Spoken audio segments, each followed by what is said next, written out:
सर्वांना पहिल्यांदा गुढीपाडवा आपला मराठी वर्ष सुरू होतं.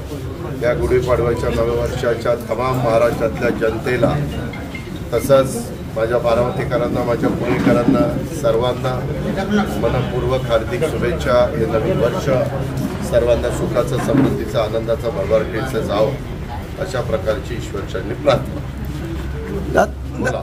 दादा, आता जवळपास लोकसभा निवडणूक अंतिम टप्प्यात आलेली, अजून अंतिम टप्प्यात आलेली नाही जागा वाटपाचा पहिल्या टप्प्यात आपली नागपूर विभाग जो आहे तिकडची निवडणूक त्या ठिकाणी सुरू झालेली आहे. ती लवकरच अंतिम टप्प्यात येईल. देशामध्ये 7 फेजमध्ये निवडणूक आहे. आपल्या राज्यामध्ये 5 फेज आहेत आणि 6वा आणि 7वा इतर राज्यातल्या वेगवेगळ्या भागामध्ये आहे. तो निवडणूक आयोगाचा अधिकार आहे. त्यांनी तशा पद्धतीनं कार्यक्रम लावलेला आहे. आपल्या बारामतीपुरतं बोलायचं झालं तर आपल्या बारामतीची निवडणूक ही 3ऱ्या टप्प्यामध्ये आहे. आपल्या शिरूर, पुणे आणि मावळ या भागातली निवडणूक 4थ्या टप्प्यामध्ये आहे आणि मुंबई आणि उत्तर महाराष्ट्र ही 5व्या टप्प्यात आहे. 5व्या टप्प्यातली निवडणूक झाल्यानंतर महाराष्ट्रातल्या 48च्या 48 जागांची निवडणूक संपेल. बारामती लोकसभा मतदारसंघातील काही विधायांची नाराजी होती, ती दूर करण्यात यश आलंय का? कुठल्याही निवडणुका असल्यानंतर त्या निमित्तानं वेगवेगळे लोक आपलं मत व्यक्त करत असतात. लोकशाहीमध्ये लोकांना आपलं मत व्यक्त करण्याचा पूर्णपणे अधिकार आहे. त्याच्यामुळे जेवढ्यांना समजून सांगता येईल तेवढ्यांना समजून सांगण्याचं काम हरेक राजकीय पक्ष आपापल्या परीनं करत असतो. मी पण इथला लोकप्रतिनिधी गेले अनेक वर्ष आहे, 30-32 वर्ष झाली. त्याच्यामध्ये मी पण माझ्या परीनं त्यांना समजावून सांगण्याचं काम करतो. शेवटी ज्याचा त्याचा प्रश्न आहे, कुणाचं कितपत ऐकायचं तो.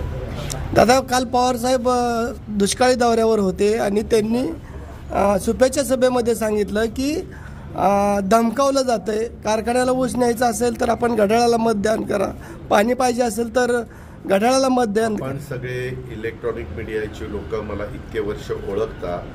अशा पद्धतीनं जर मी म्हणजे कुणी असं धमकावण्याच्या गोष्टी केल्या असत्या तर जनतेने माझ्या मागं इतका मोठ्या प्रमाणावर पाठिंबा दिलाच नसता. असं करायचं नसतं. संस्था संस्थेच्या पद्धतीनं चालवायची असते, राजकारण राजकारणाच्या पद्धतीनं करायचं असतं.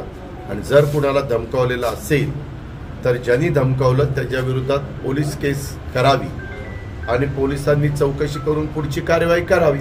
जानाई शिरसाईच्या बाबतीत पवारसाहेब असे म्हणले की 20 वर्ष मी लक्ष दिलं नाही, मी केंद्रात होतो आणि जी योजना राबवण्याचं हे दिलं म्हणजे ज्यांच्याकडे सूत्र दिले होते त्यांनी योग्य पद्धतीने पार पाडले नाहीत. आता मी याकडे लक्ष घालून ती पूर्ण करण्याचा प्रयत्न करेन. चांगली गोष्ट आहे, शुभेच्छा. दादा, दुसरीकडे नाशिकचा प्रश्न कोण लढणार आहे नेमकाचा प्रश्न निर्माण झाला एकीकडं. त्याच्यामध्ये महायुतीचे मान्यवर एकत्र बसून त्याबद्दलचा तोडगा काढतील. सातारमध्ये मी सांगितलं ना, महायुतीचे मान्यवर वरिष्ठ एकत्र बसतील आणि त्याबद्दलचा तोडगा काढलेला आपल्याला सगळ्यांना प्रेसमध्ये सांगितला जाईल आणि तो तुम्हाला लक्षात येईल. साधारणतः किती दिवसात पुढच्या चित्र क्लिअर होऊ शकतं? चला, आणखी काय? दादा, पुरंदरमध्ये मुख्यमंत्री आणि 2 उपमुख्यमंत्र्यांची सभा होती. एकाच व्यासपीठावर आपण सर्वजण येतात. मधी विजयराव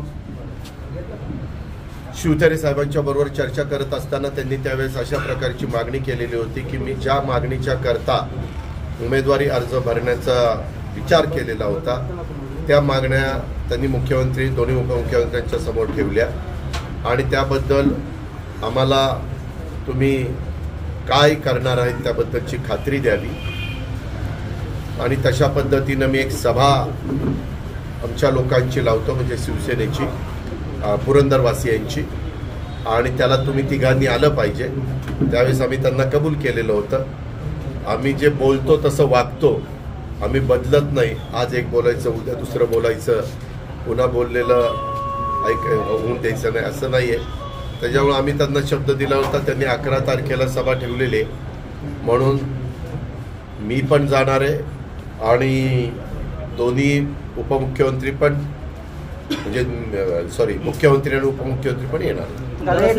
एकनाथ खडसेंची घरवापसी होते लोकसभा निवडणूक. प्रत्येकाने काय करावं हा ज्याचा त्याचा लोकशाहीमध्ये अधिकार असतो. मी पण एका चॅनलला बघितलं की त्यांनी सांगितलं की मी घर वापसी करतोय. राजकारणामध्ये अशा प्रकारच्या घटना घडत असतात. काही जण घर वापसी करत असतात, काही जण एका घरातनं दुसऱ्या घरात जात असतात, काही जण वेगळी भूमिका घेत असतात. बाबासाहेब आंबेडकरांनी घटनेच्या माध्यमातून संविधानाच्या माध्यमातून दिलेला तो अधिकार आहे. त्या अधिकाराचा वापर करण्याची सगळ्यांना मुभा आहे. दादा संजय राऊत म्हणाले की मोठी लढाई मोदी विरुद्ध ठाकरे आहे. मोदी जिथं जाणार तिथं बाजू भागणार आहे. तर मोदी विरुद्ध उद्धव ठाकरे यांच्या विरुद्ध तुम्हाला वाटतं का? तुम्हाला पटतं का?